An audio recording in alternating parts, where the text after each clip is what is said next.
On December 19th, 2023, Arkansas officers chased a fugitive linked to multiple felony warrants spanning several states. What they didn't expect was a fatal conclusion. Their target, Mario Donnell Page, had been on the radar of a Memphis, Tennessee, drug task force. Stay with Mindbenders as we uncover the full story. We had been trying to catch Mario for several months. He's fled from us several months. I had a snitch call me, or a CI, however you choose to put that, call me and tell me Sunday that she had him trying to come and pick up money from her. He buys stolen cars. Okay. The girl said, "Hey, I got $3,000. Can you get me a decent car?" You know, it was a setup. Right. All of the charges on Mr. Page are he will come to try to sell you his car. He just hits you in the head, takes your money, and flees. While local officers and bail bondsmen waited for Mario to arrive on scene, they called for the Arkansas State Police to assist, as Mario was considered a flight risk. 2 officers were en route. He pulled up on us. We tried to get him out of the car. He rolled down the window. The minute he saw me, and I took my hood off, you know, I have a hoodie on. I took my hood down and had my credentials hanging on my chest. He sped off and went past your trooper and a detective. Okay. Mario Page almost hit the trooper when he shot out because he never let off the gas. Spun around, went code 3, and took off after him. Okay.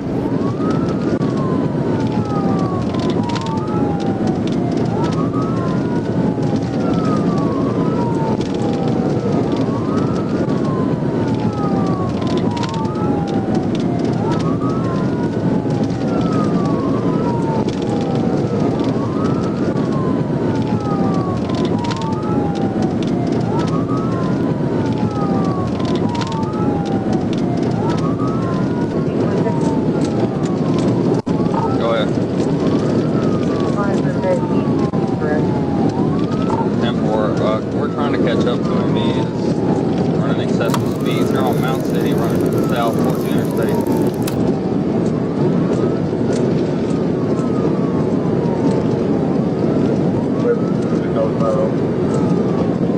I'm unsure. I'm with a DPF guy, just me and him.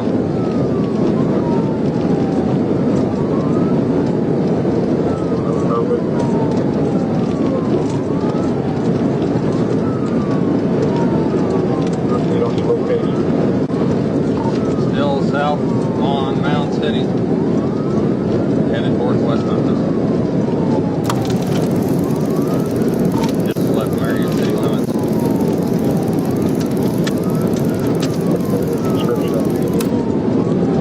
It's a white Chevy Impala with tinted windows. It's a Tennessee paper tip tag.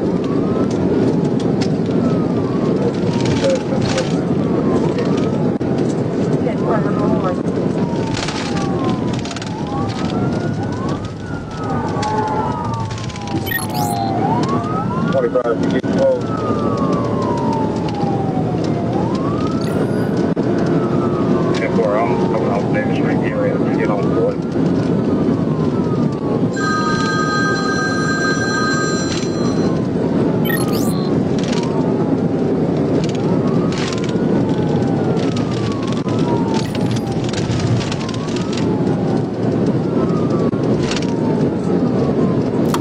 Coming up to the railroad tracks on Mount City South. More City. I'm trying to catch up to him. He's a little ways ahead of me.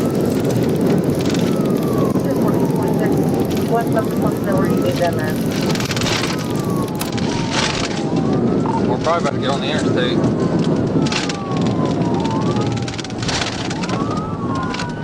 That truck.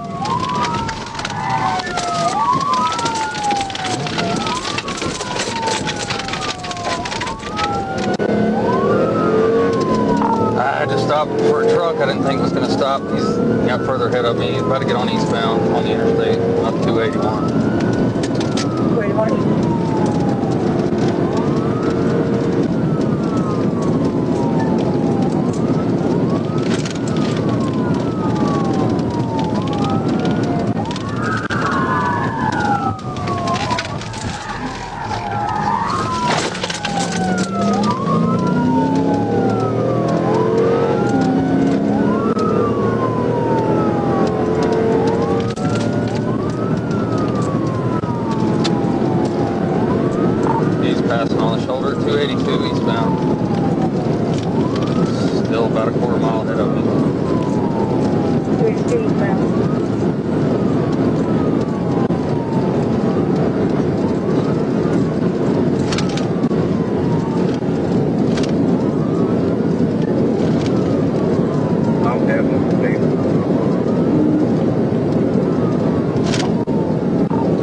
units on scene. We doing felony takedown. We're not getting a response right now. Not a response. 10-4, Westminster says first responder. According to police reports, trailing officers pulled over and quickly ordered Mario at gunpoint to leave the vehicle. After they continually received no response, officers approached. The secondary officer details the scene in a post-incident interview. Came along the driver's side of the car because it was resting on its roof. Was able to bust the driver's side rear window. Of course, it had the side curtain airbag, at which time I took a knife to cut the airbag so that we could see into the vehicle, at which time I found a black male. Lower half of his body was in the front driver's seat, in between the passenger and driver's seat, with his upper torso in the back. His arms were crossed. His chest wasn't responsive, kind of gasping for air. Eyes were not open. It was just like in my 30 years, I call it a death rattle. Okay. It's that last gasp breath. This time EMS arrived. He actually went in the vehicle, and I believe he was the one that checked to see if he had a pulse and all that. And he advised he did not have a pulse. Paramedic advised he don't have a pulse. Mario was declared dead at the scene soon after, according to emergency medical services. Given how the vehicle flipped multiple times, authorities believe he wasn't wearing a seatbelt, which likely worsened his odds of survival. A formal probe began to assess if Mario's death involved any misconduct. Reports indicate Trooper Garrett James Byrd was placed on paid leave pending the investigation's resolution. The department's statement blamed the crash on Mario braking at 140 miles per hour, just before Trooper Byrd's pit or TVI maneuver attempt. Using Dashcam and Google Earth, we verified their speed estimate as mostly accurate. Our calculations show the officer's average speed 5 seconds before impact was 136 miles per hour. In most U.S. agencies, pit or TVI maneuvers at these speeds qualify as deadly force and are highly restricted. For instance, Minnesota discourages pit maneuvers above 40 miles per hour and, in some cases, over 25 miles per hour. However, Arkansas State Police stand out as one of the few departments permitting pits in nearly all chases, with no speed limits tied to their deadly force policy. Trooper Byrd's pursuit report stated that no forcible stop methods were used, attributing the crash to Mario hitting the guardrail. Trooper Byrd later recounted his version of events in an investigative interview.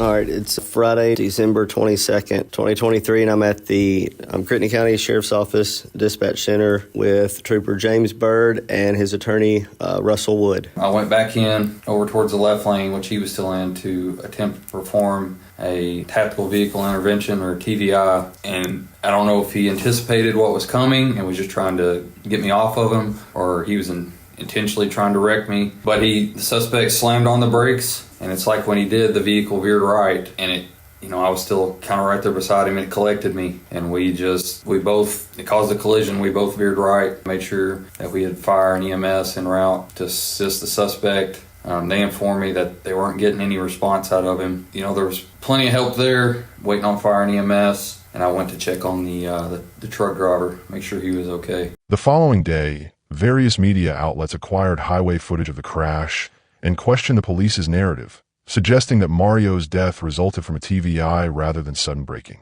However, the dashcam footage we obtained confirms that Mario did apply the brakes moments before the crash. If ruled as a TVI-related fatality, Mario's death would mark the fourth Arkansas TVI casualty that year. As public debate rages over TVI safety and necessity, Arkansas State Police Director Colonel Mike Hagar justified their continued use. We're not going to just hope that they're not going to hit someone, that they're not going to kill your family, that they're not going to kill my family. We've seen that happen. Unfortunately, this is not theory. We know what's going to happen the longer we let that go on. So the reason we believe it is the best tactic is because it's the most immediate tactic to bring that pursuit to a conclusion. We don't want anyone to be killed, but at the end of the day, we are always going to maintain that clear priority of life, which is the innocent public, then the law enforcement, then the suspects. 2 weeks post-incident, investigative reports show that State Prosecutor Sonia Haygood of the 2nd Judicial District issued a letter confirming no charges would be filed against Trooper Byrd. She authorized the case's closure, concluding that Mario alone caused the crash and that Trooper Byrd never completed a TVI. This case raises major questions about high-speed pursuit policies, pit maneuvers, and law enforcement accountability. Let us know your thoughts in the comments. For more gripping cases like this, don't forget to like, subscribe, and hit the bell icon. This is Mindbenders, signing off.